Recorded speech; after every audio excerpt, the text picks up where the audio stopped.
कौन शासन से कहेगा, कौन पूछेगा। एक चिड़िया इन बम धमाकों से सिहरती है। मोरों की चीखें, हिरणों की लाशें। हैदराबाद में जंगल विनाश पर कथित एक्टिविस्ट चुप क्यों हैं? हैदराबाद यूनिवर्सिटी के पास 400 एकड़ जंगल में आईटी पार्क निर्माण के लिए पेड़ों की कटाई और वन्य जीवों की मौतों ने पर्यावरण संकट खड़ा कर दिया है। सुप्रीम कोर्ट ने लगाई रोक। अब तक हो चुका है भारी नुकसान। मीडिया और कथित पर्यावरण एक्टिविस्ट चुप है। कहीं पर भी इस चीज़ को नहीं दिखाया जा रहा है और पक्ष हो या विपक्ष इस पर खुलकर कोई भी बात करने को तैयार नहीं है।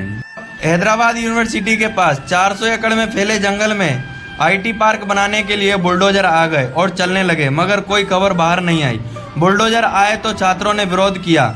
लड़के और लड़कियां सभी पुलिस से भिड़ गए। लड़कियों के कपड़े तक फट गए और छात्रों को डंडों से पीटा गया। छात्रों को जेल ले जाया गया और छात्राओं को भी जेल ले जाया गया।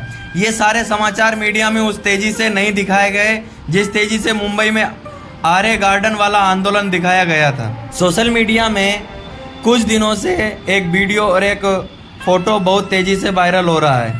फोटो को तो न देख ही सकते हैं और वीडियो को तो सुना ही नहीं जा सकता है। वीडियो को देखने पर तो ऐसा लगता है जैसे कि कलेजा चीरकर बाहर आ जाएगा।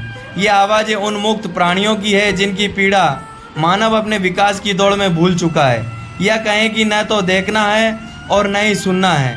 नेताओं को ये पक्षी और पशु तो वोट देते नहीं हैं कि उनकी पीड़ा को सुना जाए या समझा जाए। इसीलिए इसमें पक्ष हो या विपक्ष अभी तक दोनों चुप हैं। कोई भी पर्यावरण एक्टिविस्ट छात्रों की इस पिटाई या छात्राओं के कपड़े फाड़े जाने पर भी सामने नहीं आया। मोर, हिरणों आदि की लाशों की तस्वीरें सामने आने पर भी विरोध के स्वर अभी तक दिखाई नहीं दिए। मोरों और अन्य पक्षियों के क्रंदन का वीडियो आत्मा तक सियोर देता है। ऐसा क्रंदन तभी होता है जब किसी का पूरा संसार नष्ट। पक्षियों और पशुओं का संसार ये जंगल ही तो है।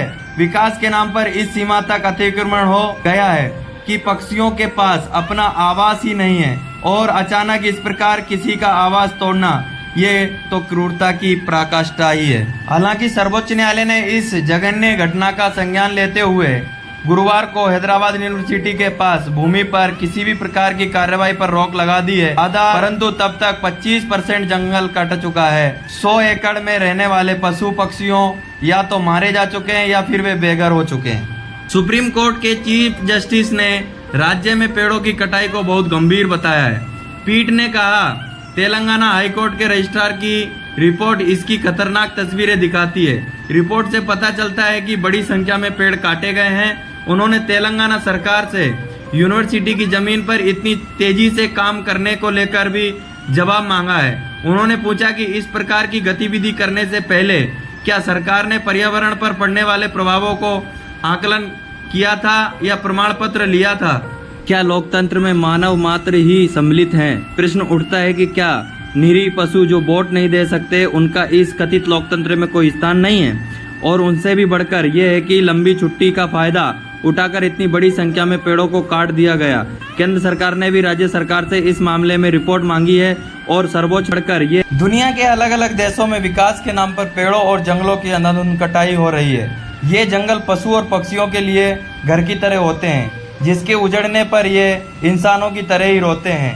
ये बोलते नहीं हैं, लेकिन इंसानों की तरह ही जीते हैं, इंसानों की तरह ही खाते हैं, इंसानों की तरह ही रहते हैं। लेकिन ये हैदराबाद की ये घटना ने दिल को झकझोर कर रख दिया है। कृपया करके सभी लोग इस वीडियो को ज़्यादा से ज़्यादा शेयर करें